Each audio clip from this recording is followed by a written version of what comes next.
All right, so get ready because today we're diving deep into a really dark story, the life and crimes of Stephen Wayne Anderson. Oh, wow. Yeah, this guy was a convicted murderer, Okay. executed in California back in 2002.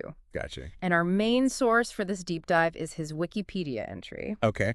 And let me tell you, it's a pretty wild one. Anderson wasn't just your average murderer. He actually claimed to be a professional killer. Yeah. A born and trained killer, as he put it. A professional killer. Hmm. Huh.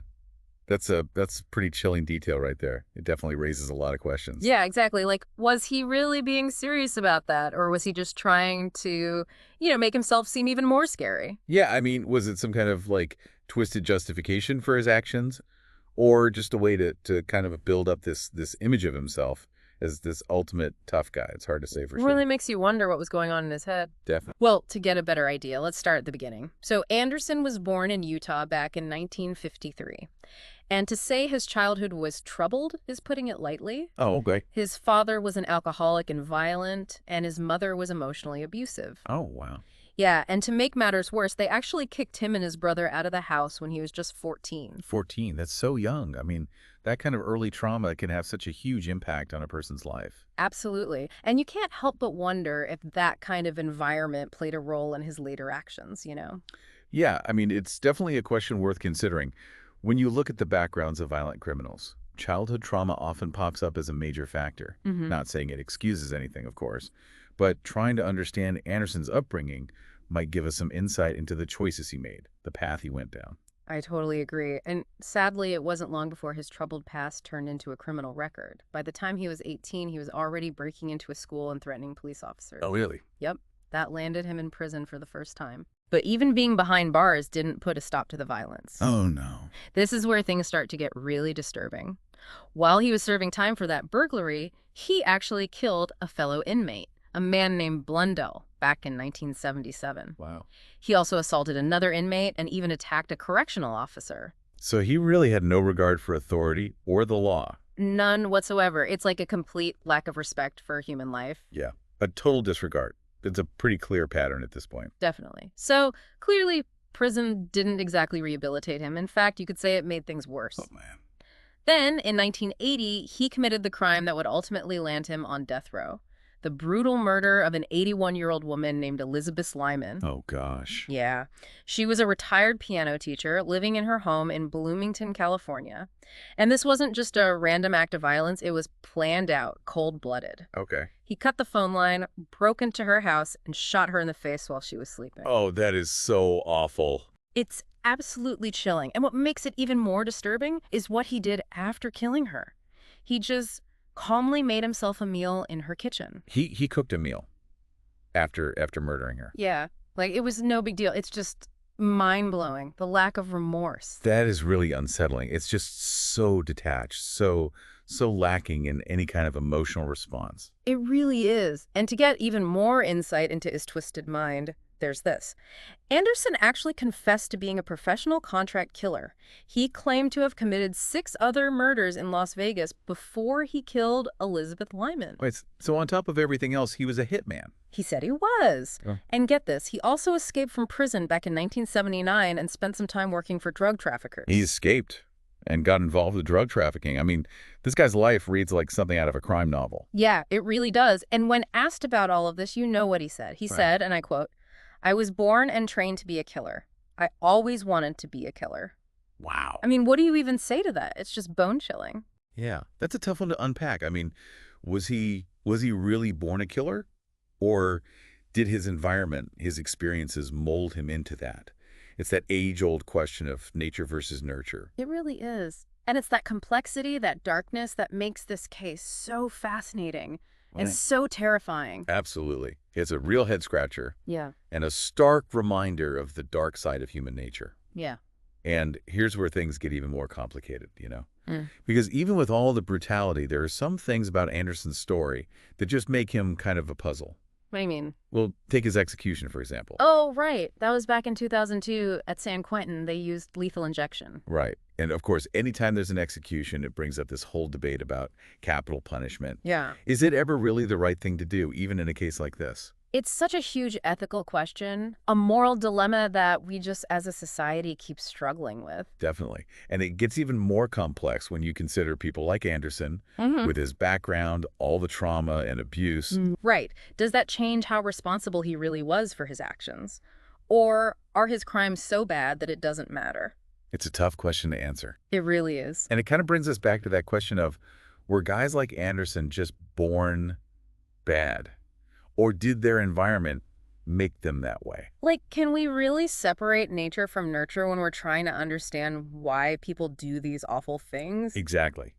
And speaking of things that don't seem to fit, there's that strange detail about his last meal request. Oh, yeah. That's one of those things you just don't forget. For sure. He wanted 2 grilled cheese sandwiches with radishes, cottage cheese, some kind of hominy and corn mix, peach pie, and chocolate chip ice cream. It's such an ordinary meal, Yeah. almost childlike. And then you remember what he did? The coldness of it all. It's like 2 totally different pictures, you know what I mean? It really is. It makes you wonder, like, how can those two sides exist in the same person? It just shows how complicated we are as humans, I guess. I mean, we can be capable of incredible kindness and horrible cruelty. Yeah, and sometimes those opposite parts live together in the same person. It reminds you that even with a case like this, one that seems so clear-cut, there are all these layers. Right.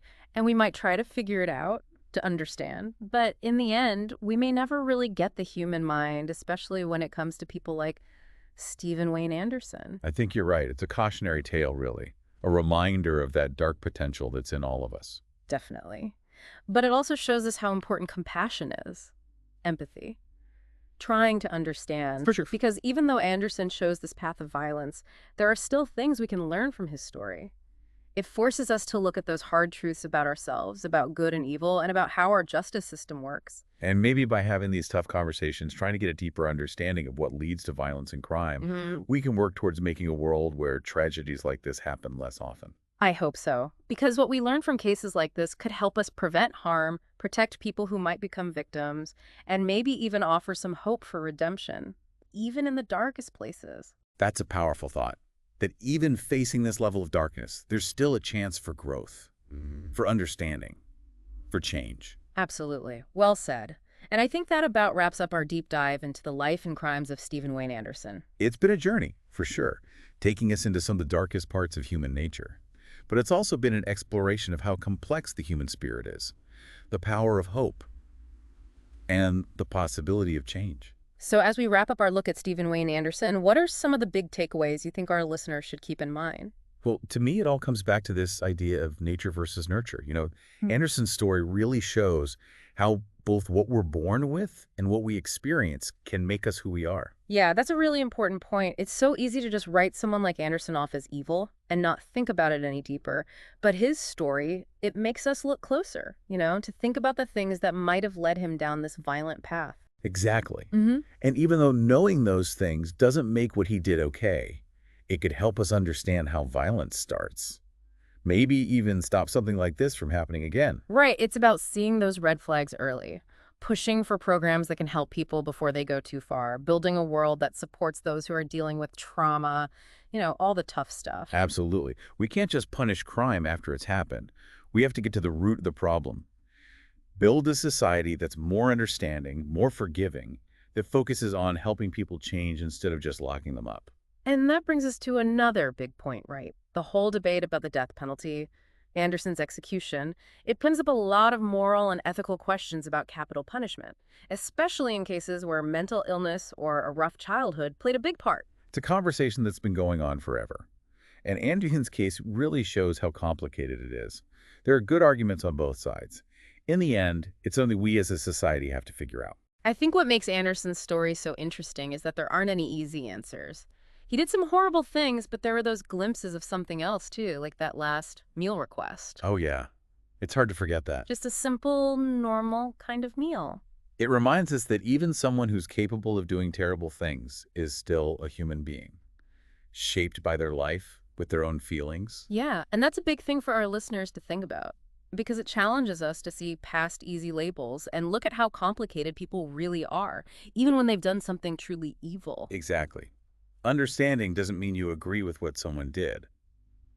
We can condemn Anderson's actions while also recognizing what led him there. For sure. And I think that's the real heart of this whole deep dive. It's not just about telling a scary story, it's about making people think, asking questions, really getting into the tough issues of violence, justice, and what it means to be human. Couldn't have put it better myself. So, to everyone listening, I hope you come away from this with a sense of the darkness, but also the complexity that can exist in people. And maybe, just maybe, by exploring these tough topics, by trying to understand what leads to these tragedies, we can work towards making a world where they don't happen so often. I hope so too. Well, that's all the time we have for today's deep dive. Thanks for joining us. Thanks for listening, everyone.